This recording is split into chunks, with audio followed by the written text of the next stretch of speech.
কিয়ামতের দিন ভাই ভাইয়ের থেকে পলায়ন করবে। ওয়া উম্মিহি ওয়া আবিহি, মা বাবার থেকে পলায়ন করবে। ওয়া সাহিবাতিহি ওয়া বানিহি, স্ত্রী সন্তানের থেকে পলায়ন করবে। কেন কেন? তাফসীরের মধ্যে আসছে, আল্লাহ রাব্বুল আলামিন যখন বান্দার নেকি এবং বদি, সওয়াব এবং পাপ, আমল এবং বদ আমল ওজন করবে, একজন ব্যক্তির ক্ষেত্রে অবস্থাটা এমন হবে, তার সওয়াবও সমান, গুনাহও সমান, দুটোই সমান সমান হয়ে যাবে। লোকটা, আল্লাহ রাব্বুল আলামিন লোকটাকে বলবে, আমার গোলাম, একটা মাত্র নেকি শর্ট পড়ে গেল, একটা নেকি যদি হতো, তোমার নেকির পাল্লাটা ভার হতো, তুমি নাজাত পেয়ে যাইতা।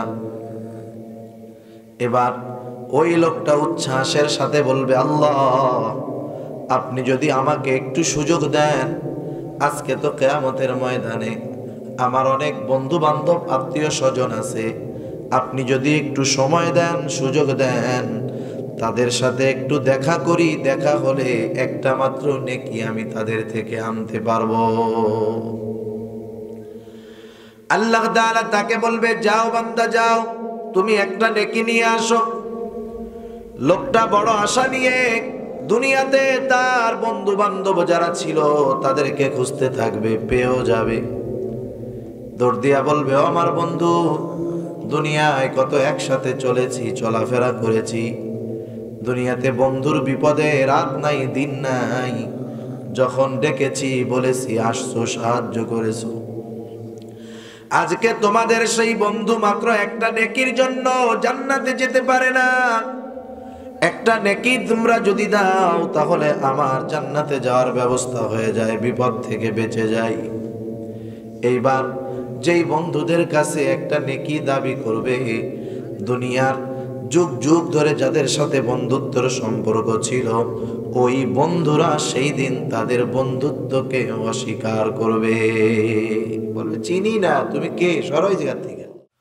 ونشهد أن لا إله إلا الله وحده لا شريك له ونشهد أن سيدنا وسندنا وحبيبنا وطبيبنا وأولانا ومولانا محمد صلى الله تعالى عليه وعلى آله وأصحابه وبارك وسلم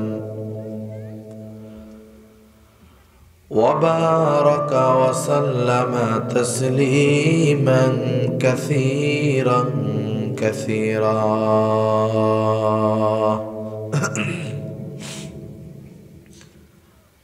أما بعد فأعوذ بالله من الشيطان الرجيم.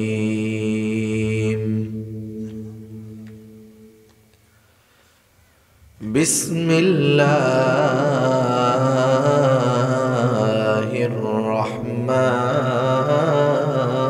الرحيم.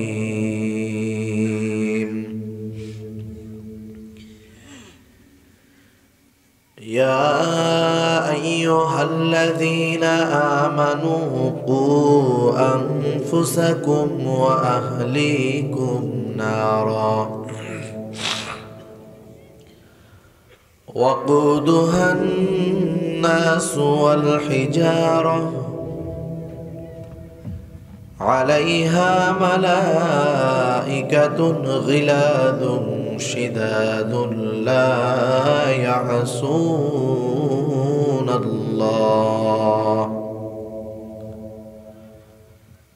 لا يعصون الله ما أمرهم ويفعلون ما يؤمرون. وقال رسول الله صلى الله عليه وسلم كلكم راعين وكلكم مسؤولون عن رعيته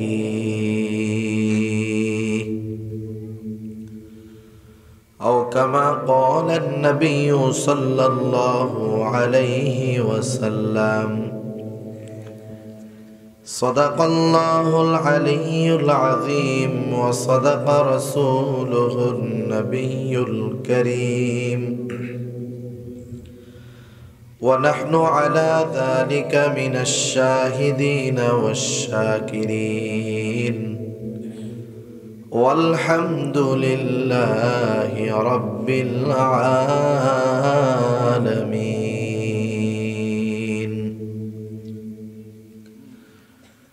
سبحانك لا علم لنا إلا ما علمتنا إنك أنت العليم الحكيم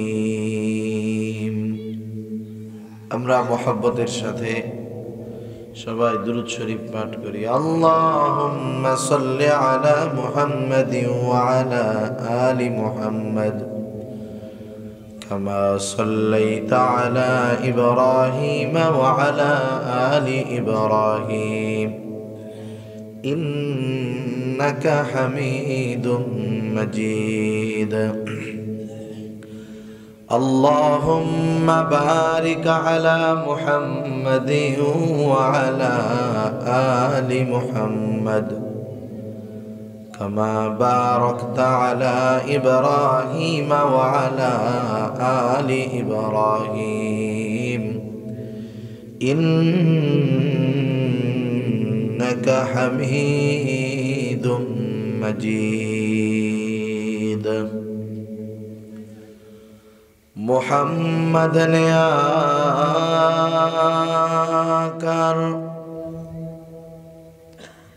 کفر کو مٹایا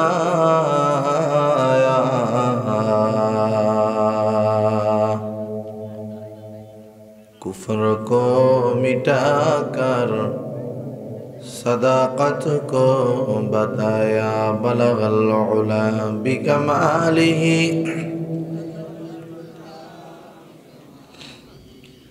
حسنت جميع خصاله صلوا عليه وآله لا إله إلا الله لا إله إلا الله لا إله إلا الله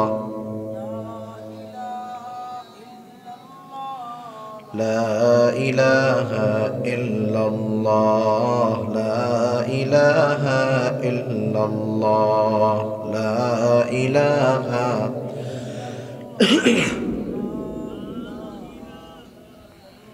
চলে আপনাকে তাই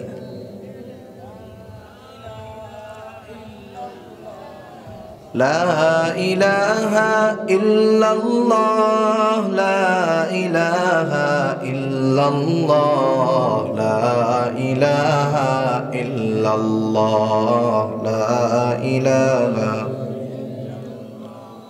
لا إله إلا الله لا إله إلا الله لا إله إلا الله محمد رسول الله صلى الله عليه وسلم الحمد لله ঐতিহ্যবাহী কক্সবাজার জেলার অন্তর্গত চকরিয়া থানাধীন কোনাখালী শিকদারপাড়া ইসলামী সমাজ কল্যাণ পরিষদের উদ্যোগে আয়োজিত 15তম ইসলামী মহাসম্মেলনের সম্মানিত শ্রদ্ধেয় সভাপতি, আমন্ত্রিত প্রধান অতিথি, বিশেষ অতিথি সহ সম্মানিত শ্রদ্ধেয় উলামায়ে কেরাম, সামনে উপস্থিত মুরব্বিয়ানে কেরাম, সমবয়সী যুবক বন্ধু, স্নেহের ছোট ভাই এবং পর্দার অন্তরালে অবস্থানরত সম্মানিত শ্রদ্ধেয় মা ও বোন, দয়াময় আল্লাহ রাব্বুল আলামিনের দরবারে অগণিত শুকর যে মহান মালিক আমাদের হায়াতে বরকত দিয়ে সুস্থ রেখে প্রচণ্ড শীত এবং কুয়াশাকে উপেক্ষা করে কোরআন এবং হাদিসের মহাব্বতে দুনিয়ার অন্যতম দামি একটি মজলিসে আসার বসার দিনী আলোচনা শ্রবণ এবং আমাকেও আপনাদের খেদমতে কিছু দিনী কথা পেশ করবার লক্ষ্যে যে মহান মালিক এখানে আমাদের একত্রিত হওয়ার সুযোগ দিলেন, তৌফিক দিলেন, সেই মালিককে খুশি করার জন্য মহব্বতের সাথে জবান খুলে অন্তর থেকে আমরা একবার কালিমাতুশ শুকর পাঠ করি, আলহামদুলিল্লাহ। অগণিত দুরূদ ও সালাম সাইয়্যিদুল আম্বিয়া, আশরাফুল আম্বিয়া, খাতামুল আম্বিয়া, বিশ্বনবী, শেষ নবী, শ্রেষ্ঠ নবী মুহাম্মদুর রাসূলুল্লাহ সাল্লাল্লাহু আলাইহি ওয়াসাল্লামের প্রতি। এতক্ষণ আপনারা হযরতুল আল্লামা আল-হাজ হযরত মাওলানা মুফতি কারি নূরুল্লাহ হাফিজাহুল্লাহ হযরতের জবান থেকে বহুত গুরুত্বপূর্ণ আলোচনা শুনতেছিলেন। আসলে রাত শীতের সময় হিসাবে অনেক রাত, আবার যে কুয়াশা ওই রাস্তা থেকে মাহফিল দেখাই যায় না। এই জায়গায় যে মাহফিল এটা দেখাই যায় না, এত কুয়াশা। ঠান্ডাও আলহামদুলিল্লাহ বেশ, তারপরে ওই ঠান্ডা কুয়াশা এগুলাকে উপেক্ষা করে আমরা এখানে বসতে পারলাম, আসতে পারলাম, এটা আল্লাহ তাআলার বড় দয়া। কারণ সবাই শীতের দিন শীতের মধ্যে ওযু করে ফজরের নামাজ পড়তে পারে? সবাই পারে না। সময় সুযোগ থাকার পরেও অনেকের হয় না। আবার অনেকের আল্লাহ তৌফিক দিলে শত ব্যস্ততার মধ্যেও দিনই কাজগুলা, আল্লাহ তাআলার আদেশ নিষেধ, এগুলা কখনো তার ব্যাঘাত ঘটে না। তো যাই হোক, আল্লাহ তাআলা যেহেতু আমাদেরকে এখানে আসার তৌফিক দিয়েছেন, আমাদের এই আসা বসা, আয়োজক আয়োজন, বক্তা শ্রোতা সবাইকে আল্লাহ তাআলা কবুল করুক, সবাই বলি আমিন। এটা দুনিয়ার অন্যতম দামি একটা মজলিস। এখন এটা দেখাই যাইতেছে ধানের ক্ষেত, ধানের ক্ষেত হোক আর যাই হোক, এই দিনই মজমার কারণে এই জায়গাটা এখন জান্নাতের বাগানে পরিণত হয়ে গেছে। কত দামি জায়গা এটা, এই জায়গার মানুষগুলা কেমন দামি। আমরা অনেক সময় মনে করি মাহফিল তো অনেক হয়, মাহফিল তো অনেক হয়, বেশি মাহফিল হইলে মনে হয় ফজিলত কইমা যায়। বিষয়টা কিন্তু এমন না, বিষয়টা এমন না। বরং দিনই মাহফিলগুলার কেমন দাম। আল্লাহ সুবহানাহু ওয়া তাআলা এ দুনিয়াতে বিভিন্ন ফেরেশতাকে বিভিন্ন দায়িত্বে নিয়োজিত রাখছেন। সাধারণত আমরা যাদেরকে চিনি, না দেখলেও চিনি, আমাদের প্রত্যেকের কাঁধে দুইজন ফেরেশতা আছে, সম্মানিত লেখকদ্বয় কিরামান কাতিবিন। দেখি নাই কিন্তু চিনি না, তাদের ব্যাপারে জানি, চিনি। কি করেন? ডান কাঁধে যিনি, তিনি আমার গোটা জিন্দেগির নেক আমল, ভালো আমলগুলাকে লেখেন। বাম কাঁধে যে গোটা জিন্দেগির বদ আমলগুলা, খারাপ কাজগুলাকে তিনি লেখেন, সংরক্ষণ করেন। আর একজন ফেরেশতা আমাদের সাথে আছে, তিনি আমাদের সারা জিন্দেগির বালেগ হওয়ার পর থেকে নিয়ে মৃত্যু পর্যন্ত, এক কথায় গোটা জিন্দেগির সব কথাগুলা রেকর্ড করেন। আল্লাহ বলেন, মা ইয়ালফিযু মিন কওলিন ইল্লা লাদাইহি রাকীবুন আতীদ। সদা তৎপর একজন ফেরেশতা। আমরা জবান দিয়ে যা নিক্ষেপ করি, মা ইয়ালফিযু মিন কওল, আমরা জবান দিয়ে যা বের করি, যে কথাগুলা বলি, ওই ফেরেশতা সাথে সাথে সেটাকে রেকর্ড করে। কিরামান কাতিবিন, সম্মানিত লেখক দেয়, আমাদের আমলগুলা লেখে এবং তারা জানে আমরা কি আমল করি। এমনভাবে রেকর্ড করে, সংরক্ষণ করে, দুনিয়ার লেখা অনেক সময় নষ্ট হয়ে যায়, দুনিয়ার রেকর্ডিং মেমোরি থেকে অনেক সময় ডিলিট হয়ে যায়, কিন্তু এনারা এমনভাবে এগুলা সংরক্ষণ করেন, ডিলিট হওয়ার কোনো সুযোগ নাই। আবার একদল ফেরেশতা আছে, এরা মানুষের হেফাজতের দায়িত্বে নিয়োজিত থাকে। মনে করেন আপনাদের এলাকায় যখন আপনাদের মাননীয় এমপি মহোদয় আসেন, এমপি মহোদয় যে জায়গায় যায়, সামনে কিছু গাড়ি, পেছনে কিছু গাড়ি, তার নিরাপত্তার দায়িত্বে নিয়োজিত থাকে। এমপি সাহেবের গাড়িটা মধ্যে থাকে, ঠিক না? আল্লাহ তাআলা প্রত্যেকটা মুমিন বান্দাকে বিপদ আপদ থেকে হেফাজত করার জন্য ফেরেশতা নিযুক্ত করে দেন। এই ফেরেশতাদের উপাধি হলো মুআক্কিব। আল্লাহ তাআলা কোরআনুল কারীমের মধ্যে বলেন, লাহু মুআক্কিবাতুম মিন বাইনি আইদিহিম ওয়া মিন খালফিহিম। এই মুআক্কিব উপাধিধারী ফেরেশতারা শিফটিং বাই শিফটিং, একদল হলো ফজর থেকে নিয়ে আসর পর্যন্ত, আর একদল আসর থেকে নিয়ে ফজর পর্যন্ত মুমিনের হেফাজতের দায়িত্বে নিয়োজিত থাকে। সুবহানাল্লাহ। তাইলে ফেরেশতা যদি হেফাজতের দায়িত্বে থাকে, তাইলে আমরা বিপদে পড়ি কেন? বিপদে পড়ি না মাঝে মধ্যে? আবার তো মাঝে মধ্যে এমন হয় বিপদে পড়তে পড়তে বাইসা যাই। অনেকে আইসা বলে, ভাই আজকে মরার মধ্যে আসছি, মইরাই গেছিলাম, মরার থেকে ফিরে আসছি, তাই না? হেফাজত করে আল্লাহর আদেশে ওই ফেরেশতারা। তাইলে বিপদে কেন পড়ি? বিপদে পড়ার কারণ হলো আল্লাহ সুবহানাহু ওয়া তাআলা যখন তার কোনো বান্দাকে বিপদ আপদ মুসিবত দিয়ে পরীক্ষা করতে চান, কারণ আল্লাহ তাআলা দুনিয়াতে মুমিনের ঈমানের পরীক্ষা নেবেন বিভিন্ন পদ্ধতিতে। আল্লাহ তাআলা বলেছেন, ওয়ালা নাবলুওয়ান্নাকুম বিশাইইম মিনাল খাউফ ওয়াল জু' ওয়া নাকসিম মিনাল আমওয়াল ওয়াল আনফুস ওয়াস সামারাত। আল্লাহ তাআলা বলেন, আমি অবশ্যই অবশ্যই তোমাদের পরীক্ষা নিব, কিছু ভয়ের মাধ্যমে, ক্ষুধা অভাব দারিদ্রতার মাধ্যমে, মালের ক্ষতির মাধ্যমে, জানের ক্ষতির মাধ্যমে, ফল ফসলের ক্ষতির মাধ্যমে। আল্লাহ তাআলা যখন পরীক্ষা নিতে চান, তখন ওই ফেরেশতারে বলে দেন, এই ফেরেশতা, ফেরেশতা যে আমাদের হেফাজত করে কার আদেশে? জোরে বলেন, কার আদেশে? আল্লাহর আদেশে। শীতে ড্যাম হয়ে যাইতেছেন নাকি? একটু শীত তো লাগতেছে, বুঝতেছি। আল্লাহ তাআলার আদেশে হেফাজত করে। ওই আল্লাহই যখন আবার বলবে, এই ফেরেশতা, অমুক দিন অমুক জায়গায় আমার বান্দারে আমি একটা বিপদে ফেলাম, ওই সময় তোমরা কিন্তু হেফাজত করবা না। ওই ফেরেশতা ওই সময় বিপদে পড়লে আর হেফাজত করে না, কারণ আল্লাহ তাআলা এই বিপদের মাধ্যমে বান্দাকে পরীক্ষা নিতে চান। তো যাই হোক, একদল ফেরেশতা আমাদের সাথে থাকে, আমাদের হেফাজতের দায়িত্বে নিয়োজিত, তাদের নাম হলো মুআক্কিব। আর একদল ফেরেশতা আছে, এরা দুনিয়াব্যাপী ঘুরে বেড়ায়, ভ্রাম্যমান ফেরেশতা। এদের কাজ কি? এদের কাজ হলো দুনিয়াব্যাপী ঘুরে বেড়ানো আর দেখা কোথায় এইরকম দ্বীনি মজলিসগুলা কায়েম হয়েছে। সুবহানাল্লাহ। কোথায় জিকিরের মজলিস আছে।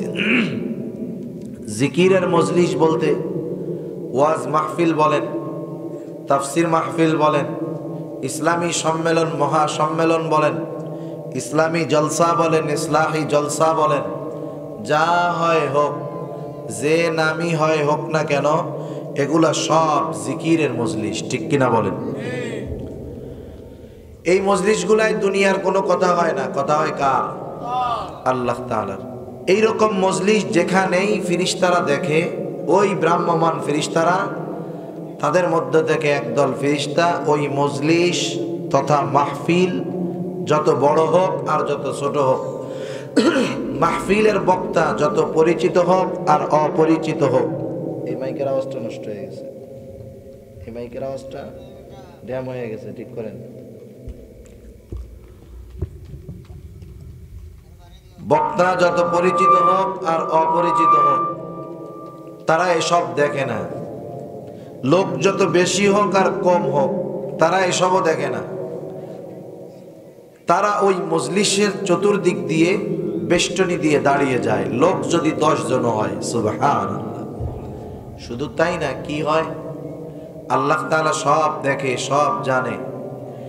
এরা গিয়ে তো আল্লাহ তাআলার কাছে রিপোর্ট পেশ করে, আল্লাহ তাআলার সাথে এদের কথোপকথন হয় ওই মজলিসে উপস্থিত ব্যক্তিদের ব্যাপারে। আল্লাহ তাআলা জিজ্ঞাসা করে, কি ব্যাপার, ওরা ওইখানে বসছে কেন, কি চায়?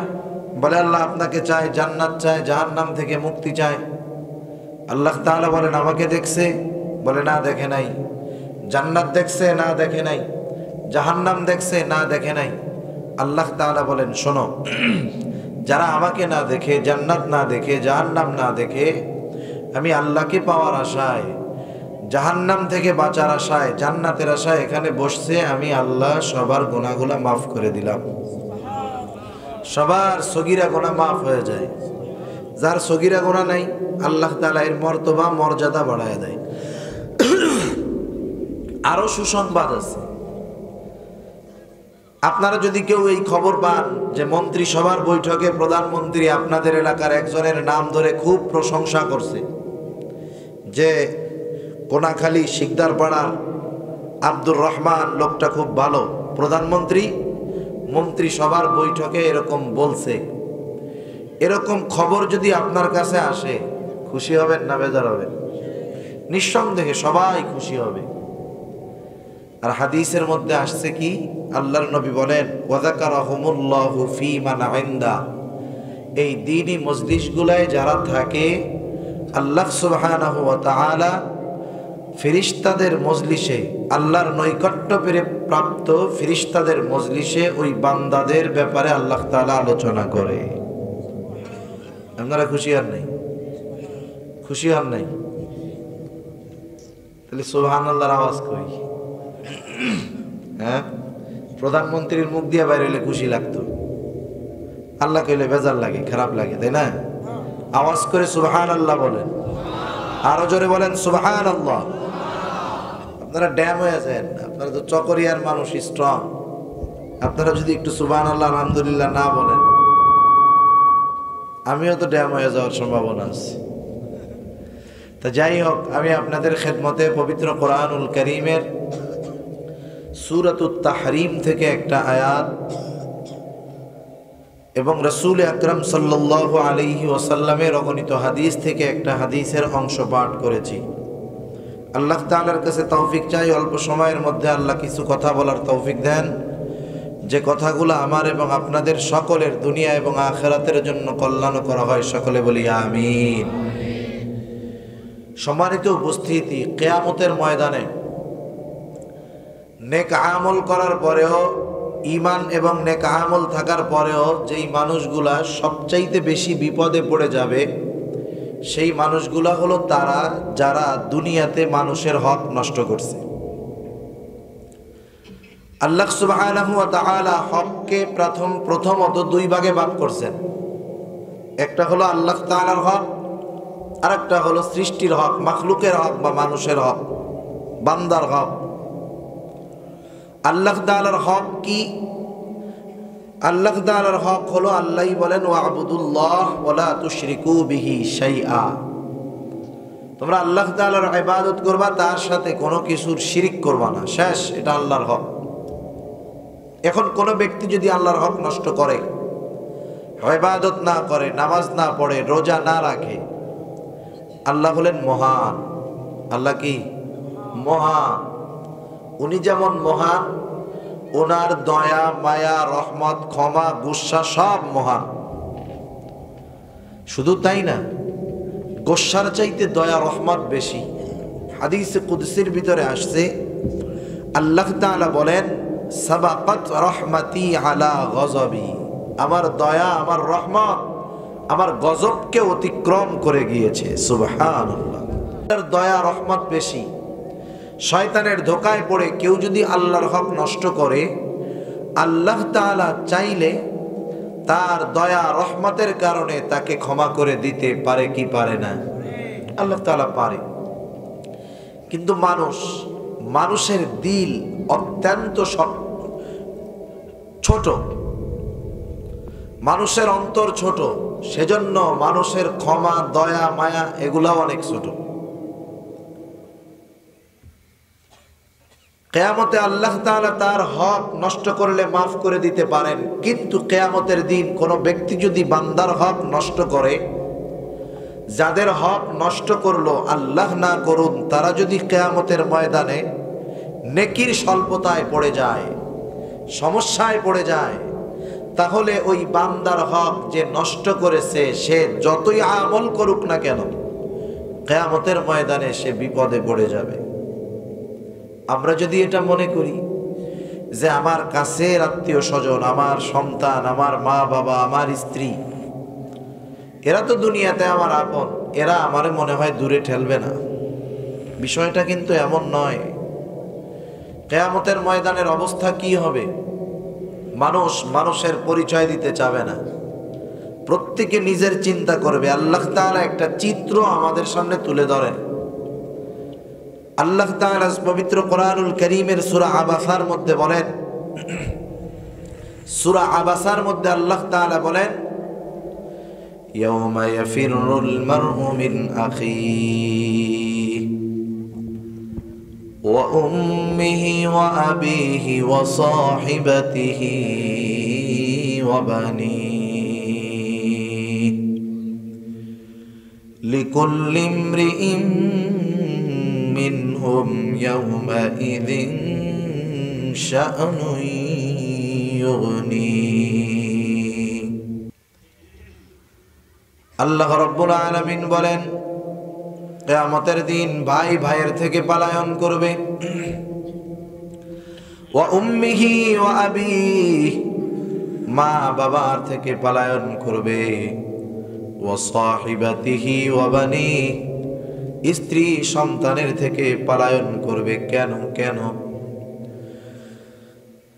তাফসীরের মধ্যে আসছে, আল্লাহ রাব্বুল আলামিন যখন বান্দার নেকি এবং বদি, সওয়াব এবং পাপ, আমল এবং বদ আমল ওজন করবে, একজন ব্যক্তির ক্ষেত্রে অবস্থাটা এমন হবে তার সওয়াবও সমান, গুনাহও সমান, দুটোই সমান সমান হয়ে যাবে।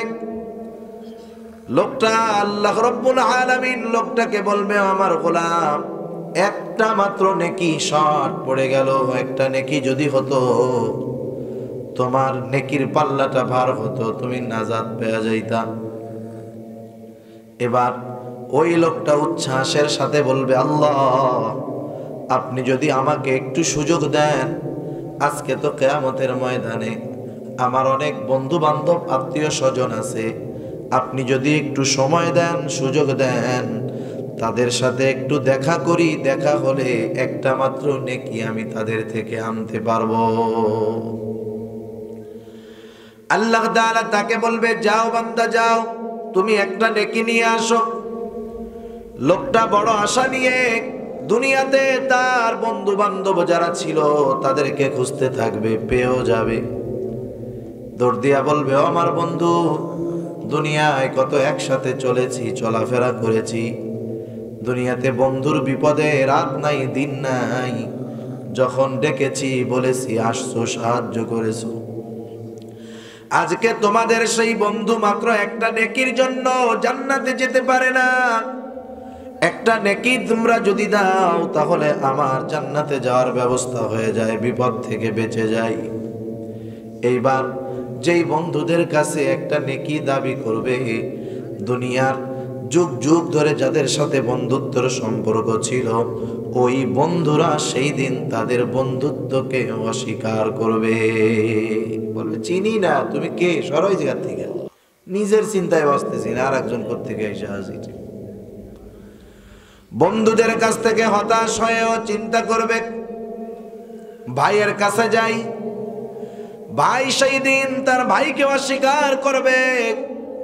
এবার চিন্তা করবে, দেখি আমার স্ত্রী সন্তানের কাছে যাই, দুনিয়াতে কত কষ্ট, কত মেহনত, কত রক্ত তাদের জন্য ঘাম বানায়া ফেলায়া দিছি, তার ঠিক নাই। দুনিয়ার জিন্দেগির বড় একটা সময় শুধুমাত্র স্ত্রী সন্তান তাদেরকে সুখ স্বাচ্ছন্দ্যে আরামে রাখার জন্য ব্যয় করেছি। আজকে আমার এই কঠিন বিপদের মুহূর্তে হয়তো হতে পারে আমার স্ত্রী সন্তান একটা নেকি দিয়ে আমাকে সাহায্য করবে, কিন্তু আফসোস, ওই স্ত্রী, ওই সন্তান তাকে সাহায্য করবেই না, চিনবেই না, এমন ভাব। এবার চিন্তা করবে, দুনিয়াতে সবাই দুশ্মন হতে পারে, পর হতে পারে, কিন্তু মা বাবা হতে পারে না। এই চিন্তা করে বাবার কাছে যাবে, বাবা বলবে, বাবা আমি তো আপনার সেই সন্তান যেই সন্তানের জন্য আপনি দিনের পর দিন রাতের পর রাত কত পরিশ্রম করেছেন, কত কষ্ট করেছেন। আমি আপনার সেই কলিজার টুকরা সন্তান, একটা মাত্র নেকির জন্য জান্নাতে যেতে পারি না। বাবা একটা নেকি আমাকে দেন, আপনার সন্তান তাহলে নাজাত পেয়ে জান্নাতে চলে যাবে। কবি কত সুন্দর কথা বলে, একটুখানি নেকির জন্য কাল হাসরের মাঠেতে বাবা ঘুরে ছেলের পিছে, বাবা ছেলের আগেতে। একটা নেকির জন্য মাত্র বাপ বলবে, ধর্মী আমার দুনিয়ায় কোনো ছেলেই ছিল না।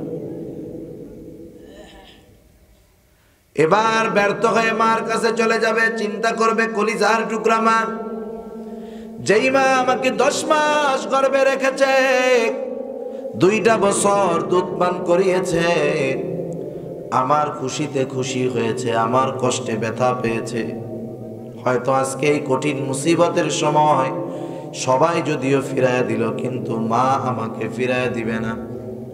এই আশা অন্তরে পোষণ করে মায়ের কাছে গিয়ে বলবে, মা আমি তো আপনার সেই কলিজার টুকরা সন্তান, যেই সন্তানটাকে আপনি 10টা মাস গর্ভে ধারণ করেছেন, যেই সন্তানটাকে 2টা বছর আপনি দুধ পান করিয়েছেন, আপনার সেই সন্তান আজকে একটা মাত্র নেকির জন্য জান্নাতে যেতে পারে না।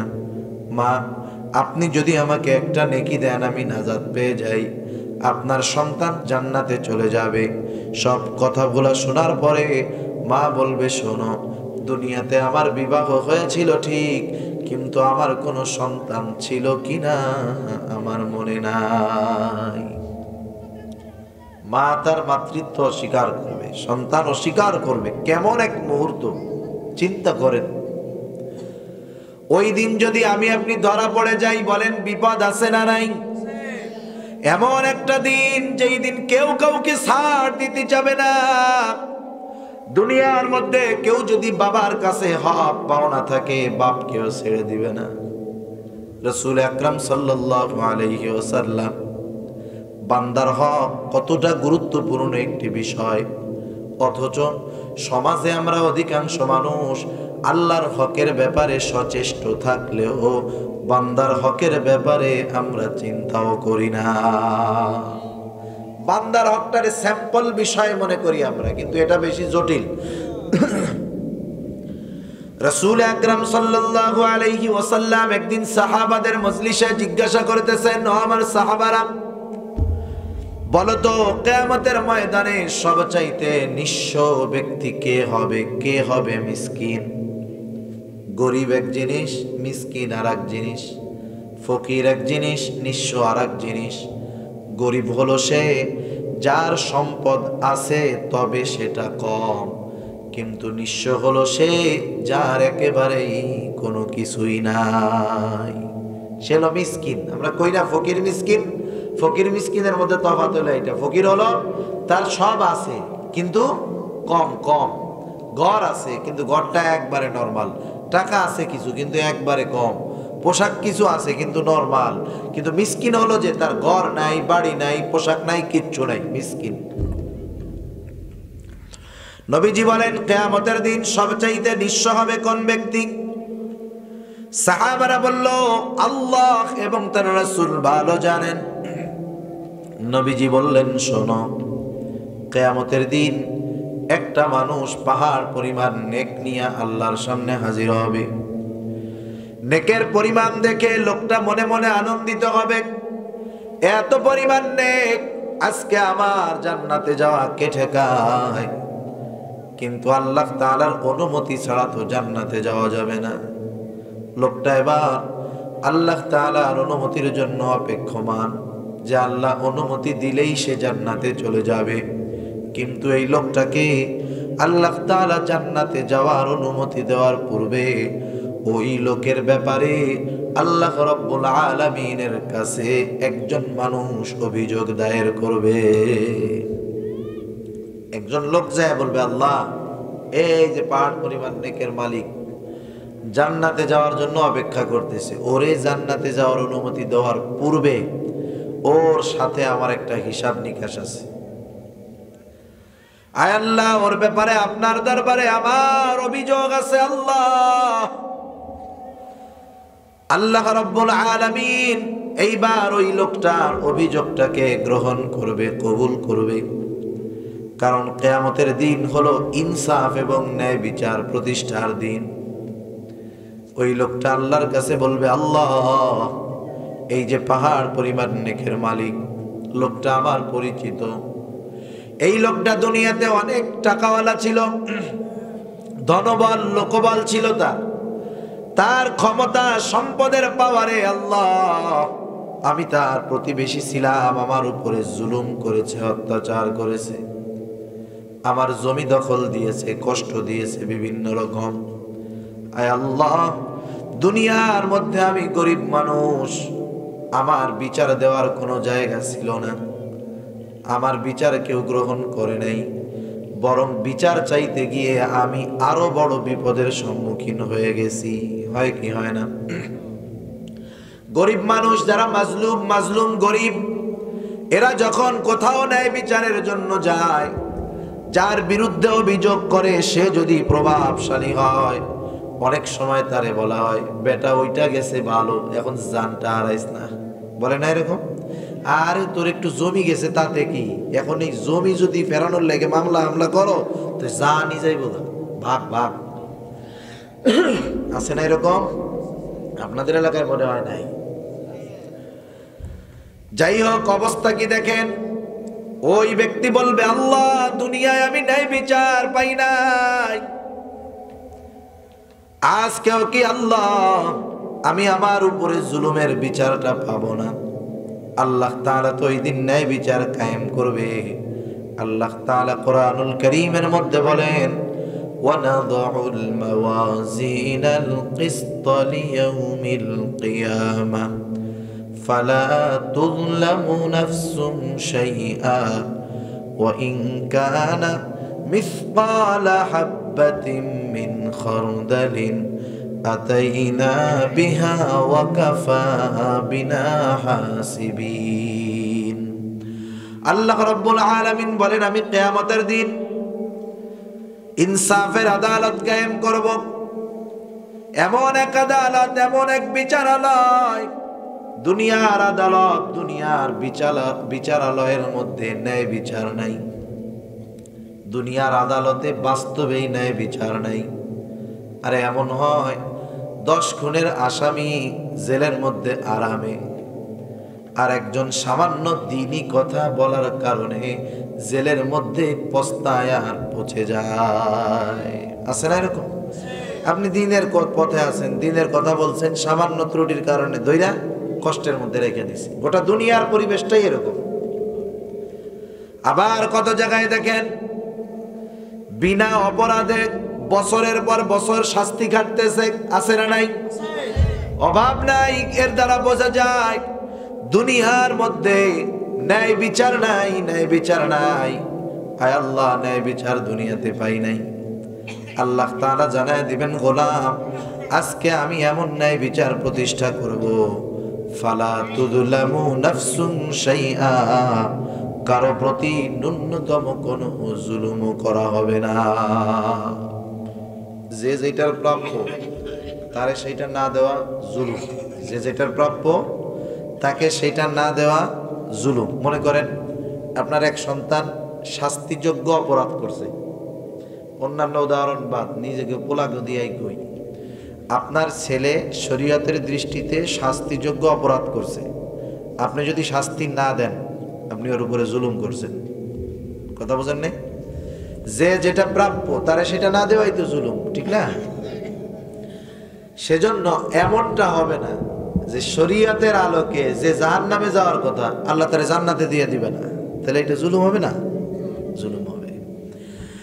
আল্লাহ রাব্বুল আলামিন বলেন, ফালা তুযলামু নাফসুন শাইআ, কারো প্রতি ন্যূনতম জুলুম করা হবে না, বরং কি করা হবে? আল্লাহ তাআলা বলেন, ওয়া ইন কানা মিসকালা হাববাতিন মিন খারদালিন আতাইনা বিহা ওয়া কাফা বিনা হাসিবিন। আল্লাহ তাআলা বলেন, দুনিয়াতে কেউ যদি শস্যদানা পরিমাণও কোনো আমল করে থাকে, সেটা নেক আমল হোক আর বদ আমল হোক, আল্লাহ তাআলা বলেন আতাইনা বিহা, আরে তারে তো আমি ওই আমল সহ হাজির করব। শুধু তাই না, তার হিসাবও নেওয়া হবে। এত মানুষের হিসাব আল্লাহ কিভাবে নেবেন? আল্লাহ বলেন কাফা বিনা হাসিবিন, হিসাব নেওয়ার জন্য আমি আল্লাহ যথেষ্ট। সুবহানাল্লাহ। এবার আল্লাহ তাআলা এই পাহাড় পরিমাণ নেকের মালিককে বলবে, এই তোমার নামে যেই অভিযোগ বলল সত্য কিনা? দুনিয়ার আদালতে মিথ্যা কথা বলা যায়, মিথ্যা সাক্ষী পাওয়া যায়, মিথ্যা জবানবন্দি দিয়া ছাড়া পাওয়া যায়, কিন্তু কিয়ামতের দিন মিথ্যা সাক্ষী পাওয়া যাবে না, মিথ্যা বলাও যাবে না। কারণ সেই দিন আমার কিছু বলা লাগবে না, আমি যাদের দ্বারা পাপ করিয়েছি তারাই আমার গুনার ব্যাপারে সাক্ষী দিয়ে দিবে। হাত দিয়ে গুনাহ করে না মানুষ, সেদিন হাত তার গুনার ব্যাপারে তার বিপক্ষে সাক্ষী দিবে, পা সাক্ষী দিবে, চোখ সাক্ষী দিবে, কান দিবে, জবান দিবে, সব বলে দিবে সেদিন। এগুলো রূপ কথা না, এগুলো আল্লাহর কথা। কার কথা? আল্লাহ তাআলার কথা। আল্লাহ তাআলা বলেন আল-ইয়াওমা নাখতিমু আলা আফওয়াহিহিম ওয়া তুকাল্লিমুনা আইদিহিম ওয়া তাশহাদু আরজুলুহুম বিমা কানু ইয়াকসিবুন। আল্লাহ রাব্বুল আলামিন বলেন আল-ইয়াওম, আজকের এই দিন অর্থাৎ কিয়ামতের দিন, নাখতিমু আলা আফওয়াহিহিম, আমি তাদের মুখের উপরে মোহর লাগায় দিব। সেদিন তারা জবান দিয়ে কথা বলতে পারবে না। কথা তাইলে কারা বলবে? আল্লাহ তাআলা বলেন ওয়া তুকাল্লিমুনা আইদিহিম, আমার সাথে কথা বলবে তাদের হাত, ওয়া তাশহাদু আরজুলুহুম, সাক্ষী দিবে তাদের পা, বিমা কানু ইয়াকসিবুন, এই হাত এবং পা দ্বারা তারা কি উপার্জন করেছে। আমি আমার হাত দ্বারা কি উপার্জন করছি মোটামুটি আমি জানি না? আমি জানি তো, বলেন প্রত্যেকে জানেন না? হাত দিয়ে কি করেন? হাত দিয়ে মোবাইলের কোন জায়গায় চাপ দেন, হাত দিয়ে কারে মিস কল দেন, কারে মেসেজ পাঠান, এটা মোটামুটি যে যা করে হ্যাঁ তা জানে। কিন্তু এই হাত সেই দিন আল্লাহর কাছে তার দ্বারা সংগঠিত সব পাপের কথা বলে দিবে। পা বলে দিবে যে আমারে নিয়ে নিয়ে ওই ওই আকাম করতে গেছে, সব আল্লাহর কাছে বলে দিবে। আল্লাহ তাআলা আর এক জায়গায় বলেন শাহিদা আলাইহিম সামউহুম ওয়া আবসারুহুম ওয়া জুলুদুহুম বিমা কানু ইয়ামালুন। আল্লাহ তাআলা বলেন শাহিদা আলাইহিম, সাক্ষী দিবে তাদের বিপক্ষে, সামউহুম তাদের কান, ওয়া আবসারুহুম তাদের চোখ, ওয়া জুলুদুহুম তাদের চামড়া, বিমা কানু ইয়ামালুন, এই চোখের দ্বারা, এই কানের দ্বারা, এই চামড়ার জিহ্বার দ্বারা তারা কি অপরাধ করেছে, গুনাহ করেছে, সব আল্লাহ তাআলার কাছে বলে দিবে। তার মানে আমি এই জবানটা ব্যবহার করে যা বলেছি, এই জবান আল্লাহর কাছে বলে দিবে। এই চোখ ব্যবহার করে যত গুনার কাজ করেছি, চোখ আল্লাহর কাছে বলে দিবে। এই কান দ্বারা যত কানের গুনাহ করেছি, কান সব আল্লাহর কাছে বলে দিবে। কোনো সন্দেহ? কোনো সন্দেহ নেই। এ কথা আল্লাহ তাআলার।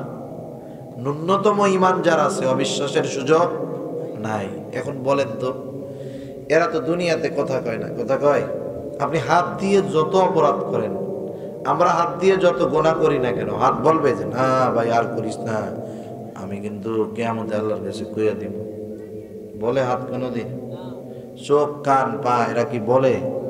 এরা বলে না। কারণ কি? এরা হলো গোয়েন্দা। এরা কি বলেন? গোয়েন্দা। গোয়েন্দাদেরকে যখন কোনো জায়গায় পাঠানো হয় কোনো অপরাধী ধরার জন্য, নিশ্চিত হওয়ার জন্য যে ওর অপরাধের শেকড় কত দূর, তখন ওই গোয়েন্দা ওদের সাথে যে কোনো ভাবে চলে বলে কলে কৌশলে ওদের সাথে মিশে যায়। এমন ভাবে প্র্যাকটিস করানো ওদের, ওই গোয়েন্দা ওদের সাথে বসে বাবা খাবে, ডাইল খাবে, সব খাবে। ডাউল বাবা চিনেন না আপনারা? মানে ইয়াবাও খাবে, ফেন্সিডিলও খাবে, যা করার দরকার সব করবে। গোয়েন্দার টার্গেট হলো ওরা যেন না বুঝতে পারে যে আমি ওদের বিরোধী দলের লোক, সেজন্য ওদের সাথে এমন ভাবে মিশে থাকে যে ও হলো বড় অপরাধী। একবারে যখন তাদের অপরাধের অদ্যপান্ত সব তার জানা হয়ে যায়, এইবার এক গোপনে এক জায়গায় গিয়ে আসতে ফোন লাগায়, ওই বাহিনী নিয়ে ওই এলাকা ঘের, ওই এলাকায় যা আছে। এবার এলাকা ঘেরা হলো, সবাই আটকায় দেওয়া হলো, তাই না? গ্রেফতার করা হলো। এখন গোয়েন্দারে কি তারা আটকাবে? গোয়েন্দাকে অ্যাটাক করবে? এখন যদি তখন ওরা বলে যে এও তো আমাদের সাথে ছিল, ও গুনাহ করছে, ইয়াবা খাইছে, এই করছে, এ কথা যদি বলে, তখন ওই র্যাব পুলিশ ওরে বুট দিয়া মুখে এমন একটা লাথি মারবে, বলবে বেটা ওনারে চেনো, উনি কে? উনি তোমাদের সাথে থাকছে বিদায় মনে করো না তোমাদের দলের লোক, উনি আমাদের বড় স্যার, বড় অফিসার। আজকে তোদের গোষ্ঠী শুদ্ধ যে আমরা ধরতে পারছি, এর সবচাইতে বড় অবদান হলো এই স্যারের, ঠিক কিনা বলেন? এখন বলেন, এই স্যার ওদেরকে ধরার জন্য সাথে গাঁজা খাইছে, ফেন্সিডিল খাইছে, ডাইল খাইছে, চুরি করছে, অপরাধ করছে, রাষ্ট্রীয় দৃষ্টিতে ওদের সাথে মিশে ওদেরকে ধরার জন্য এই কাজগুলা করলো, এটা কি ওই লোককে এই কারণে অপরাধী বলা হবে? রাষ্ট্র অপরাধী বলবে না, আরো বলবে কত জিনিয়াস একজন অফিসার যে এদের সাথে একেবারে মিশে ওদের সবাইকে অ্যারেস্ট করতে সহযোগিতা করছে, রাষ্ট্রীয়ভাবে পুরস্কার দেওয়া হবে। এই তো আসেন, এবার হাতখানা আমার সাথে আছে না? ওরা যদি ওনারে মনে করতো আমাদের দলের লোক, মনে করতো না? মনে করতো না যে অফিসার যখন গোয়েন্দা টের পায় নাই যখন, তখন কি ভাবতো? এ তো আমাদের দলেরই লোক, কি হবে? মনে করতো তো এরকম। গুনাহ করার সময় আমিও মনে করি এটা তো আমারই হাত, আমারই পা, আমারই চোখ, আমার কান, আমার সব, কিন্তু আসলে আমার না, ও হলো গোয়েন্দা। এগুলা কি বলেন? গোয়েন্দা। কিয়ামতে বলে দিবে সব। এখন যখন আমার সাথে ছিল, কত মহব্বত করছি, শীতের দিন একটু ফাইটা যাইতে যায়, তেল লাগাই দিছি, আয় রে, জিব্বাটা ঠোঁটটা একটু ফাইটা যাইতে যায়, মেরিল লাগাই দেয়, পাটা ফাইটা যায়, ঘষে ঘষে কত সুন্দর বানাই, তেল লাগাই দেই, তাই না? কত আরাম দেই, ক্লান্ত হইলে চোখরে ঘুম পাড়ায়া দেই, এই চামড়াটারে কত মহব্বত করে পরিষ্কার করি, ধুইয়া রাখি। অথচ এত মহব্বত করলাম, ভালোবাসলাম, তোরা আমার বিরুদ্ধে আল্লাহর কাছে এগুলো বলে দিলি। সেই দিন ওরা বলবে, ক্বালু, হেসো না বন্ধু, হেসো না, টের বাবা সেই দিন, ক্বালু লিজুলুদিহিম লিমা শাহিদতুম আলাইনা। মানুষ যখন কোনো জিনিসের ব্যাপারে কল্পনাও করে না, যেটাকে অসম্ভব মনে করে, এমন কোনো কিছু যদি তার চোখের সামনে ঘটে যায়, ওই মুহূর্তে তার অবস্থা যেটা হয়, স্বাভাবিক ভাষায় আমরা বলি সে হতবাক হয়ে গেল, তাই না? যেটা দেখা আমি হতবাক হয়ে গেছি, মানে এমন এক দৃশ্য আমি চিন্তাও করি নাই, কল্পনাও করি নাই, ওইটা দেখা আমি সব ভাষা হারায় ফেলছি। ওই যে হাত, পা, চোখ, কান, এরা যখন কথা বলবে, তখন যার হাত পা দেখবে, আরে হাত আমার বিরুদ্ধে বলতেছে, পা বলতেছে, ও হতবাক হয়ে যাবে, থান্ডার্ড হয়ে যাবে, কিং কর্তব্য বিমূঢ় হয়ে যাবে। তখন সে বলবে, ক্বালু লিজুলুদিহিম লিমা শাহিদতুম আলাইনা। ও চামড়া, তোমরা কেন আজকে আমার বিরুদ্ধে সাক্ষী দাও? হায় রে হাত, কেন আমার বিরুদ্ধে সাক্ষী দাও? ও পা, কেন আমার বিরুদ্ধে তোমরা সাক্ষী দাও?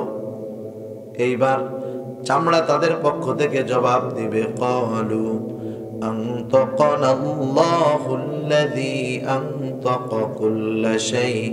অঙ্গ প্রত্যঙ্গগুলো বলবে, শোনো, দুনিয়াতে আমাদেরকে কথা বলার অনুমতি দেওয়া হয় নাই, আজকে আমাদেরকে কথা বলার অনুমতি তিনি দিয়েছেন, যিনি সবাইকে কথা বলার ক্ষমতা দিয়েছেন। দুনিয়াতে যদি কথা বলার ক্ষমতা দিত, হয়তো থামায়া দিত, কিন্তু কিয়ামতের ময়দানে যখন তাদের কথা বলার ক্ষমতা দেওয়া হবে, আমার জিন্দেগির সব প্রকাশ্য অপ্রকাশ্য গুনাহগুলো, পাপগুলা সব সে আল্লাহ তাআলার কাছে বলে দিবে। সেজন্য ওইখানে মিথ্যা বলারও কোনো সুযোগ নাই, মিথ্যা সাক্ষী পাওয়ারও কোনো সুযোগ নাই। এবার লোকটা তার অপরাধ স্বীকার করবে, বলবে, আল্লাহ, আমি দুনিয়াতে ওর সম্পদ নিয়েছিলাম, এটা তো দুনিয়া না, দুনিয়া না, দুনিয়া যদি হতো আমি তার 1 শতক জমি নিছি, প্রয়োজনে 10 শতক দিতাম। এইবার বাদীও বলবে আল্লাহ এটা তো দুনিয়া না, দুনিয়া না, দুনিয়ায় ওর সম্পদ প্রয়োজন ছিল, আমার হকটা নষ্ট করে আমার সম্পদ দখল দিয়েছে। আল্লাহ আজকে আমার সম্পদের দরকার নাই, আমার জমির দরকার নাই। আয় আল্লাহ আজকে আমার যেটা দরকার সেটা ওর কাছে আছে, আমার জমি লাগবে না। আয় আল্লাহ ওর পাহাড় পরিমাণ নেকি থেকে আমাকে নেকি দিয়ে আমার হকটা আদায় করে দি।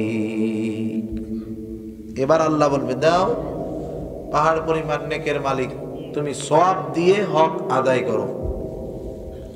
বলেন যারা জুলুম করে, জুলুম, এই জালেম যারা, এরা কিন্তু একজনের উপরে জুলুম করে না, জুলুম করে কতজনের উপরে? অনেক জনের উপর, ঠিক না? এমনি আমি একটা উদাহরণ দিই, কেউ রাগ হবেন না। মাঝে মধ্যে আমাদের দেশে শুনেন না গম চুরি হয়েছে, শুনেন এরকম গম চুরি হয়েছে, চাউল চুরি হয়েছে। মনে রাখবেন যখন কোনো গম বরাদ্দ হলো সরকারের পক্ষ থেকে গরিবদের জন্য, বন্টনের আগ পর্যন্ত যদি 100 জনের নামে গমগুলো আসে, প্রত্যেকটা দানা গমের মধ্যে হক থাকে কতজনের বলেন তো? 100 জনের। এখন যদি ও একটা গমের দানা চুরি করে তাহলে কয়জনের হক নষ্ট করে? তাহলে যারা জালেম তারা 1-2 জনের হক নষ্ট করে না, অনেকের হক নষ্ট করে। দুনিয়াতে যখন দেখা যায় যে জালেম কোনো গেঁড়া কলে ফাইসে গেছে, মানে মামলায় এমন আটকে গেছে, এখন কেউ চকুরতে সাপ বের হয়ে আসছে, কে চকুরতে সাপ বের হয়ে আসছে, যখন মাজলুম গরিব মানুষ দেখে হায়রে ওর বিরুদ্ধে মামলা কইরা ওই গরিব মানুষ তো রায় ওর পক্ষে পেয়ে গেছে, তাহলে আমিও মামলা করি, এরকম করে না? এটা নিয়ম, স্বাভাবিক। এখন যখন দেখবে যে হায়রে দুনিয়ায় তো ও আমার মতো জুলুমের শিকার হয়েছিল, ও আল্লাহর কাছে বিচার দিয়া ন্যায় বিচার পাইল, তাহলে আমিও তো আজকে পাবো, যাই, এই চিন্তা করে ও আল্লাহর কাছে চলে যাবে। আল্লাহর কাছে গিয়ে ও অভিযোগ দায়ের করবে। এবার একের পর এক মানুষ সিরিয়াল দিয়ে আল্লাহ তাআলার কাছে তার বিরুদ্ধে অভিযোগ দায়ের করতে থাকবে। পাহাড় পরিমাণ নেকের মালিক ওই পাহাড় পরিমাণ নেকি থেকে তাদের হক আদায় করবে।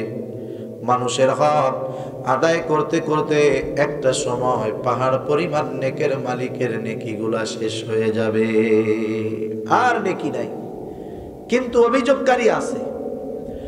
আল্লাহ তাআলা বলবে দাও, তাদের হকগুলো আদায় করে দাও।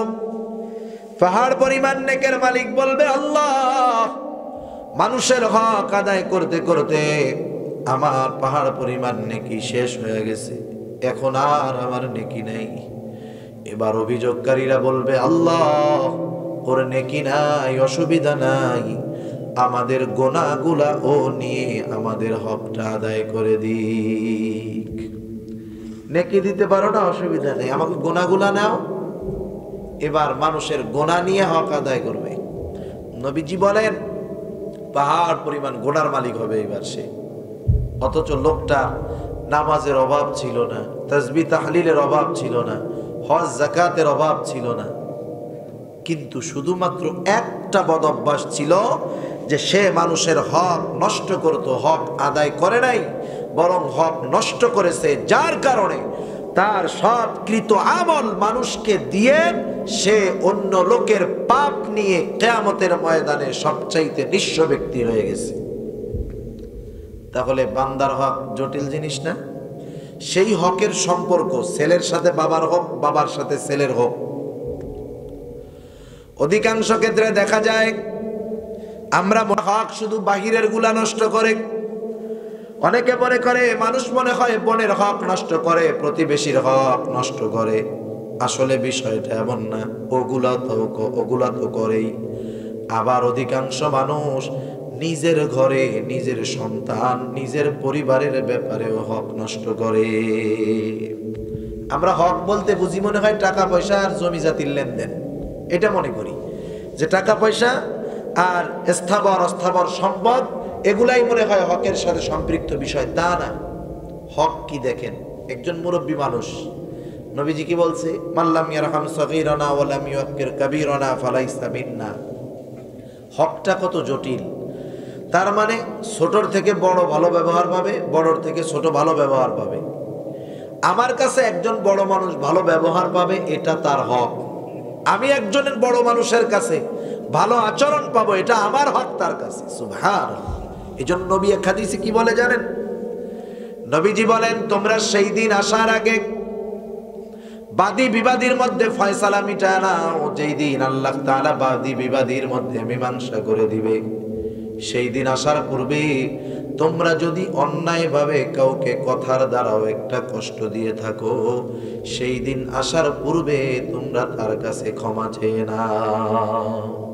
কেউ যদি অন্যায়ভাবে কাউকে কষ্ট দেয়, এটাও তার হক নষ্ট করা। এ কারণে কিয়ামতের ময়দানে নেকি দ্বারা এই প্রতিদান দেওয়া লাগতে পারে। আল্লাহ হেফাজত করুন। আমরা মনে করি হক মনে হয় শুধু প্রতিবেশী আত্মীয় স্বজনের সাথে সম্পৃক্ত না, বরং অধিকাংশ ক্ষেত্রে দেখা যায় আমরা আমাদের সবচাইতে নিকটস্থ আমাদের পরিবারের মানুষের হকগুলা নষ্ট করি।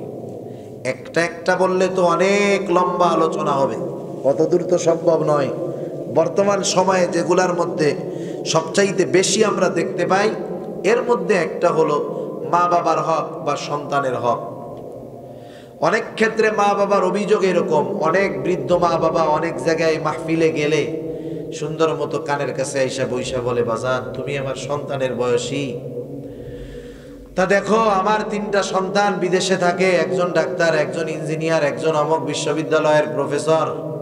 আমার জিন্দেগির সব উপার্জন দিয়ে সম্পদ দিয়ে এদেরকে লেখাপড়া করাইছি, মানুষ বানাইছি, কিন্তু আজকে বার্ধক্যে এসে কোনো সম্পদ সঞ্চয় করি নাই, সব সন্তানদের পিছনে ব্যয় করছি।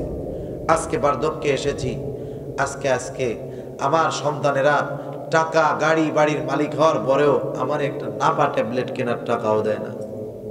একটু মা বাবার হকের ব্যাপারে ওয়াজ করে বাজান। কত সুন্দর কথা বলছে না? বিশ্বাস করেন তখন আমার বলতে মন চায় যে বাবা, আপনার এক ছেলে ডাক্তার, এক ছেলে ইঞ্জিনিয়ার, এক ছেলে প্রফেসর, আপনি তাদের বানাইছেন, কিন্তু শরীয়ত এই সন্তানদের ব্যাপারে কিছু হক আপনার উপরে রেখেছিল। আপনি কি সেই সন্তানদের হক আদায় করছিলেন? আমার দৃঢ় বিশ্বাস, আপনি যদি আপনার সন্তানের হক যথাযথভাবে আদায় করতেন, আপনার সন্তানেরা আপনার হক আদায় করত। ঠিক কিনা বলেন? আমরা মনে করি মা বাবার হকটাই প্রথম না। কোনো মা বাপ সন্তানের কাছে হক প্রাপ্ত ততক্ষণ পর্যন্ত হবে না যতক্ষণ সন্তান বালেগ হবে না।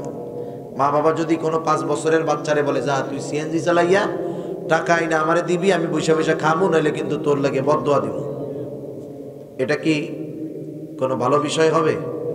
ওই সন্তানের উপরে এটা তো তখন না ভালো, ওর উপরে চাপ দেওয়াই জুলুম হবে। তাহলে দেখেন, মা বাবা সন্তানের কাছে হক পায় তখন সন্তান বালেগ হয় যখন, আর সন্তান বাবার কাছে হক পায় কখন? ভালো মতো খেয়াল দিয়া কথাগুলো শুনবেন, বেশি লম্বা আলোচনা আমি করব না, খেয়াল দিয়া শুনেন। একটা সন্তান তার বাবার কাছে হক পায় কখন?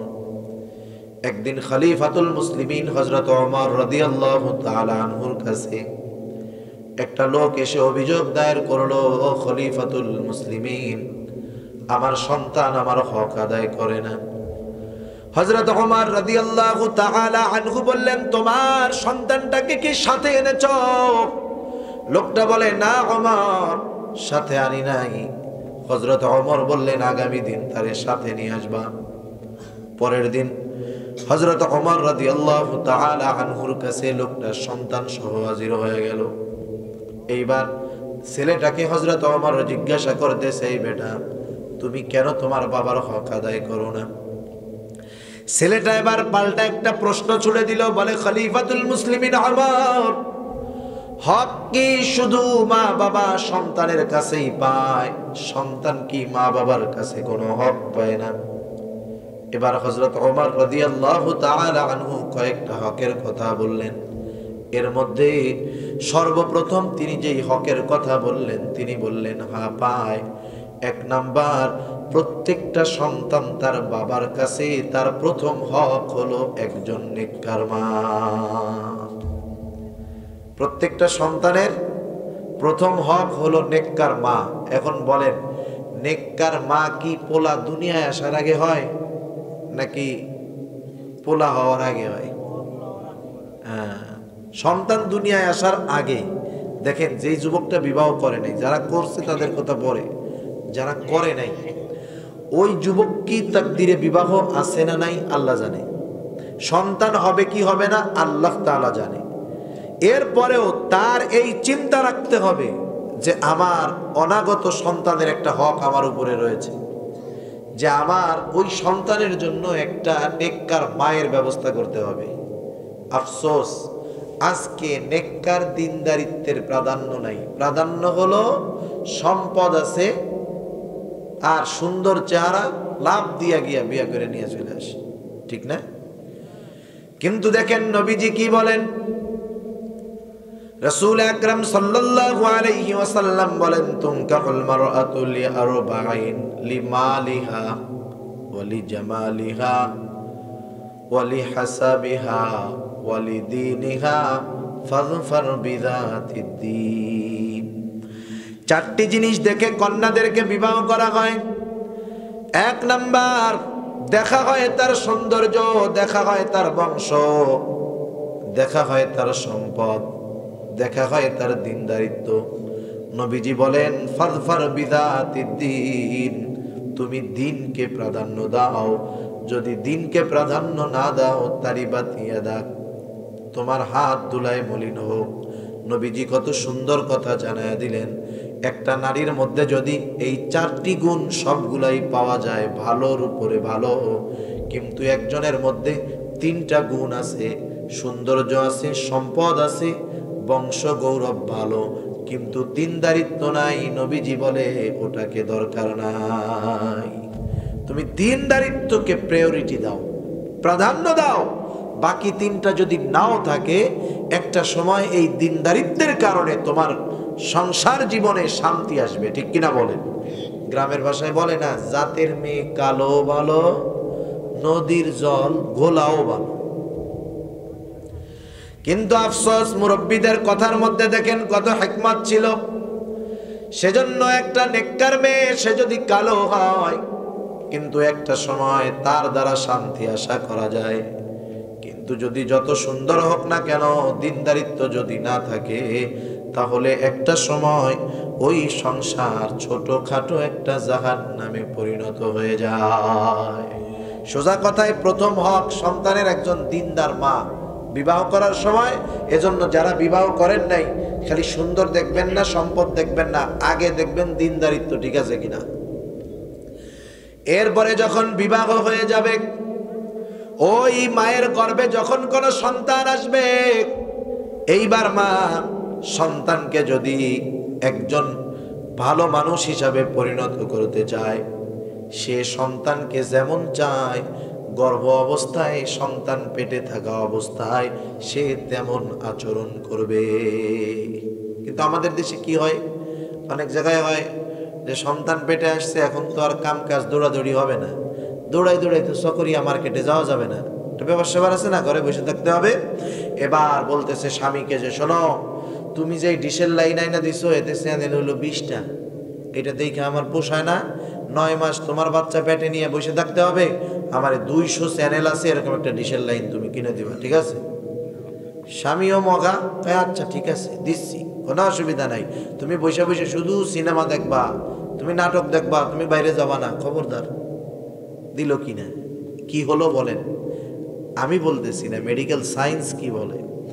মেডিকেল সায়েন্স বলে, একটা বাচ্চা যখন মায়ের পেটে আসে, ওই মার চিন্তা, ধারণা, আখলাক যা আছে সব কিছুর প্রভাব ওই গর্ভের সন্তানের মধ্যে পড়ে। সুবহানাল্লাহ। এখন দেখেন, ওই সময় যদি ওই মা একটু নিজেকে দিনের মধ্যে বেশি প্রবেশ করায়, আগে তো ব্যস্ততা, বাইরে যাওয়া লাগতো, এখন আর যায় না, এখন ওই সময়টা দুরূদ শরীফ পড়ে কাটায়, ইস্তিগফার পড়ে কাটায়, লা হাওলা ওয়ালা কুওয়াতা ইল্লা বিল্লাহ পড়ে, কোরআন শরীফটা পড়ে, কিছু দ্বীনি বই পড়ে, দ্বীনি বই পড়লো, কোরআন পড়লো, তার মন মেজাজ দেমাগ অন্তর এমনিতেই ভালো হয়ে যায়, ঠিক কিনা বলেন? দেখবেন মানুষ যা দেখে, তার মেধা তার চিন্তা ওই জিনিসটা নিয়ে চিন্তা করে। মানুষ যা পড়ে তার ব্রেন ওইটা নিয়ে চিন্তিত থাকে। সে যখন দ্বীনি বই পড়বে, কোরআন পড়বে, সাহাবাদের জীবনী পড়বে, মহিয়সী নারীদের জীবনী পড়বে, তখন তার মন মগজ ওই পড়ার কারণে একটা প্রভাবিত হবে, আর ওই প্রভাব গর্ভের সন্তানের উপরে গিয়ে পড়বে। সুবহানাল্লাহ। আমেরিকার এক ডাক্তার, উনি অনেক গবেষণার পর একটা ফলাফল বের করেছেন এবং অনেকজন গর্ভবতী মহিলাদেরকে নিয়ে উনি একটা সেমিনার করছে। ওনার সেমিনারে উনি বলেছেন যে, শুনেন, আপনারা যারা প্রেগন্যান্ট, গর্ভবতী, আপনারা কেউ যদি চান যে আপনার সন্তান ভালো গান গাক, তাইলে আপনি নিজে গান গাবেন, নিজে গান শুনবেন। আপনি যদি চান আপনার সন্তান ভালো অভিনেতা হোক, আপনি সিনেমা দেখবেন, নিজে নিজে অ্যাক্টিং করবেন, অভিনয় করবেন, তাহলে আপনার ওই কর্মের প্রভাব আপনার সন্তানের মধ্যে পড়বে। কেন? ওই বিজ্ঞানী, চিকিৎসা বিজ্ঞানী বলতেছে, একটা সন্তান যখন মায়ের পেটের ভিতরে প্রাণ পেয়ে যায়, মায়ের পেটের মধ্যে যখন সে প্রাণ পায়, একটা সময় ধারাবাহিকতার ক্রমান্বয়ে ওই মায়ের পেটের মধ্যে সে শ্রবণ শক্তিও পেয়ে যায়। তখন মা যখন কোনো কথা বলে আর যখন কোনো কথা শুনে, কোনো আওয়াজ হওয়া মাত্রই সন্তান মায়ের পেটের মধ্যে নিজের কানটাকে ওই মায়ের কথার দিকে লাগায় দেয়। মা যেটা শুনে, মার পেটের মধ্যে বাচ্চা সেটা শুনে, মা যেটা বলে বাচ্চা সেটাও শুনে। সুবহানাল্লাহ। এখন দেখেন, উনি এই গবেষণা করে বলতেছে আপনারা যেমন চান তেমন করবেন। এখন কেউ যদি চায় আমি আমার সন্তানটাকে হাফেজে কোরআন বানাবো, আমি আমার সন্তানটাকে সিন্নি খাওয়া আশেকে রাসূল না, খাঁটি আশেকে রাসূল বানাবো, তাহলে সে দুরূদ পড়বে, কোরআন পড়বে, দ্বীনি কিতাবাদি পড়বে। ঠিক কিনা বলেন?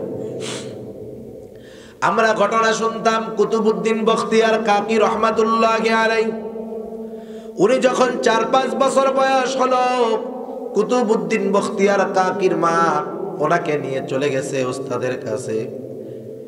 এবার যায় বলতেছে, ওস্তাদ জি, আমার ছেলেটাকে একটু পড়ায়া দেন। স্বাভাবিক বাসায় একটু পড়ছে আর কি। এইবার স্বাভাবিক ওস্তাদ শুনতে চায়, বাসায় তুমি কি পড়ছো? এইবার ছেলেটাকে বলতেছে, পড়ো বাবা, আউযু বিল্লাহি মিনাশ শাইতানির রাজীম। ছোট্ট বাচ্চা শুরু করে দিছে, আউযু বিল্লাহি মিনাশ শাইতানির রাজীম, বিসমিল্লাহির রহমানির রহিম। নিজের থেকে পড়া শুরু করে দিয়েছে, সূরা ফাতিহা শুরু করে দিল, শেষ হয়ে গেল। এভাবে সূরা বাকারা শুরু, পড়তে পড়তে একেবারে 18 পারা শেষ করে ওই ছোট বাচ্চা তার তিলাওয়াত বন্ধ করেছে। হুজুর কয়, কারে নিয়ে আইছেন আপনি এই জায়গায়? এদিকে 18 পারার হাফেজ, আপনি হরে নিয়ে আইছেন আলিফ বা পড়াইতে, কাম কাজ আর বার নাই। মা অবাক হয়ে গেছেন। এক সময় মানুষ বলতো অসম্ভব, কিন্তু আজকে বিজ্ঞান বলে এটা সম্ভব। ঠিক কিনা বলেন? কারণ হুজুরদের কথা তো ভালো লাগে না, হুজুররা কইলে মনে হয় হুজুররা মনে হয় কাল্পনিক কথা বলে, আর যখন বিজ্ঞান ভূতের কথা কয় তখন বিশ্বাস হয়। কিন্তু কোরআন জিনের কথা বললেও বিশ্বাস করতে মন চায় না। এটা একটা নেগেটিভ মনোভাব নাস্তিক মুরতাদেরা আমাদের মুসলমানদের সমাজের মধ্যে ঢুকায় দিয়েছে। এটা কিভাবে হয়? এটা কিভাবে হয়? মা অবাক। ওস্তাদ বলে, কি ব্যাপার, আপনি কাকে নিয়ে আসছেন? ছেলে তো দেখি আপনার 18 পারার হাফেজ, একে নিয়ে আসছেন আমার কাছে আলিফ বা তাসা পড়াইতে। এবার মা একটু অবাক হয়ে গেল। মা বলে, না, আমার ছেলে তো কোনো মাদ্রাসায় পড়ে নাই, কারো কাছে পড়ে নাই। ওস্তাদ চিন্তিত হয়ে গেলেন। এবার জিজ্ঞাসা করলেন, আপনি কি হাফেজা নাকি? মহিলা বলে, না, আমি তো হাফেজা নয়, তবে 18 পারার হাফেজা, আমি পূর্ণাঙ্গ হাফেজা নয়। তাহলে আপনার সন্তান তো আপনি যতটুকুর হাফেজা ততটুকুর হাফেজ, আপনি কি তাকে পড়ে শোনাইছেন নাকি? মহিলা বলে, ওস্তাদ জি, আমার পরিবারের কারণে আমার এক সময় বিয়ে হয়ে গেল, আমি 18 পারা হেফজ করতে পেরেছি। আমার এই সন্তানটা যখন আমার পেটের মধ্যে আসছে, তখন থেকে নিয়ে শুরু করি আমার সন্তান দুনিয়ায় আসার আগ পর্যন্ত কতবার যে 18 পারা খতম দিয়েছি আমার হিসাব নাই। এরপরে যখন আমি পবিত্র হলাম, সন্তান দুনিয়ায় ভূমিষ্ঠ হলো, আমি পবিত্র হলাম, আমি কোলে নিয়ে সন্তানকে দুধ খাওয়াই, যত সময় আমি তার সাথে থাকি অন্য কিছু বলি না, আমি শুধুই 18 পারা তিলাওয়াত করি, প্রতিদিন তিলাওয়াত করি। আমার সন্তান আমার পাশে বসে আমার তিলাওয়াতটা শুনে ওস্তাদ বললেন, হ্যাঁ তাহলে বুঝতে পেরেছি আপনি এই কোরআনের তিলাওয়াত করেছেন, আপনার সন্তান আপনার মুখে তিলাওয়াত শুনতে শুনতে আপনার এই ছোট নাবালক মাসুম বাচ্চা সেও 18 পারার হাফেজ হয়ে গেছে। সমাজে অনেক আছে দেখবেন গান শুনে মা বাপ মুখস্থ হয়ে গেছে, পোলা আছে না নাই, অভাব নাই। তাহলে আপনি মা কি করবেন, সব বাদ দিয়ে একটু কোরআন পড়বেন, তাহলে এই সন্তানের উপরে প্রভাব পড়বে। এরপরে সন্তান যখন দুনিয়ায় ভূমিষ্ঠ হবে তার কিছু হক আছে। দুনিয়ায় ভূমিষ্ঠ হওয়ার সাথে সাথে তার ডান কানে আজান, বাম কানে ইকামত দিতে হবে। মায়ের পেটের মধ্যে একটা জগৎ এসেছিল, দুনিয়ার জগতে আসার পর দুনিয়ার কোনো কথা, দুনিয়ার কোনো বাক্য তার কানে যাওয়ার পূর্বে তার কানের মধ্যে আল্লাহ তাআলার একত্ববাদের আওয়াজ পৌঁছিয়ে দিতে হবে। যেখানেই হোক, বাড়িতে হোক আর হসপিটালে হোক, পুরুষ নাই মহিলারা ডান কানে আজান বাম কানে ইকামত দিবে। কি করে আমাদের দেশে, পোলা হইছে চকরিয়ার হসপিটালে, ফোন দিবে বাড়িতে মুয়াজ্জিন সাহেবরে রাত 3টের সময়। ইমাম মুয়াজ্জিনদের রাত 3টায় ডাকে কেন, কেউ মরলে ডাকে, ঠিক না?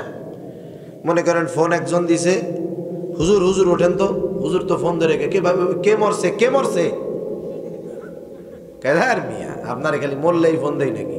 তাই রাত 3টার সময় কি কেউ তাজা হইলে ফোন দিবেন আমাকে তো ওই সময় ডাকেন। ডাইকা 3টার সময় কি কয় যে হুজুর একটু আগে মারা গেছে, এখনো রাত 5 ঘন্টা বাকি, হুজুর আমার পোলাপন ঘরে ঘুমাইতে পারবে না, ওর বাপের লাশটা তাড়াতাড়ি এসে বের করেন। কাগলে গিয়ে কি করতেছেন চিন্তা করে দেখেন। আমি মরি আর আপনিই মরেন।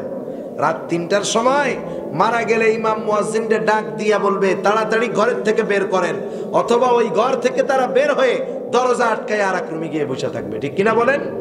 অথচ দেখেন এই স্ত্রী, এই সন্তান, এদের জন্য আমাদের কত ত্যাগ, কত পরিশ্রম, কত কষ্ট। তারা আমাদের না দেখলে ভালো লাগে না, আমাদের তাদেরকে না দেখলে ভালো লাগে না। শুধুমাত্র রূপটা বের হয়ে যাবে আর কি করবে, ভয়ে আমার কাছে আর আসবে না। রাত 3টার সময় ফোন দিছে মুয়াজ্জিন রে, কি হইছে? কয়েকটু আজান দিয়ে দেন। কিসের আজান দিব? এমনি জ্বালায় জ্বালায় বাসি না, আলে হাদিস রাত 3টার সময় ওইটা আজান দিয়ে ঝামেলা বাধায় দেয়। আপনি আবার এখন আজান দিতে কোন কেন? কয় আমার একটা ছেলে হয়েছে চকরিয়া হাসপাতালে, আজান দিয়ে দেন। তাইলে দেখেন হইল কই, খবর দেয় কই, আজান দেয় কই? আজান দিতে হবে কোথায়? ছেলে হোক মেয়ে হোক, ডান কানে আজান বাম কানে ইকামত।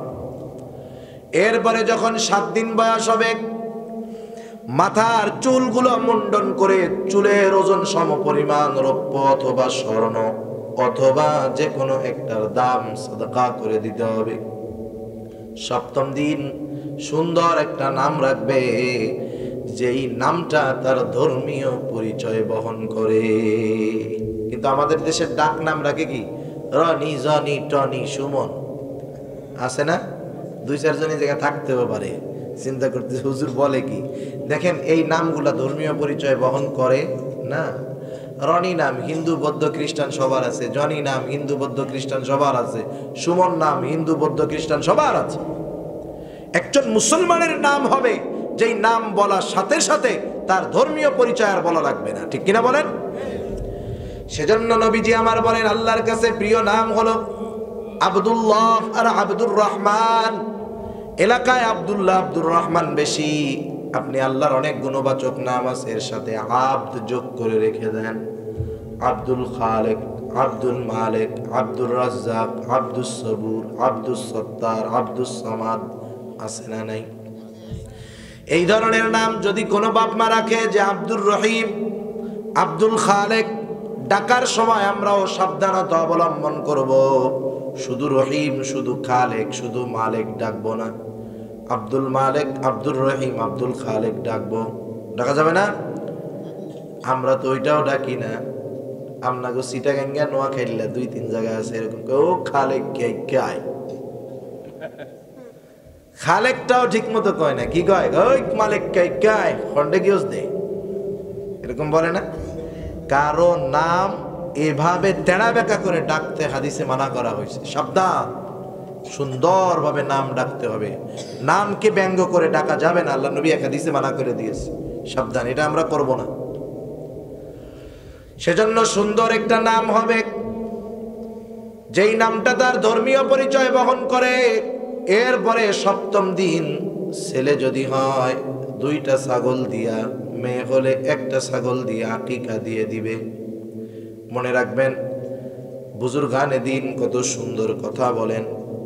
আকিকা একটা সুন্নাত, ছেলে হলে 1টা, ছেলে হলে 2টা, মেয়ে হলে 1টা ছাগল দিয়া দেওয়া আর একটা সুন্নত। 7 দিন না পারলে 14 দিন, না পারলে 21 দিনে দেওয়া সুন্নত।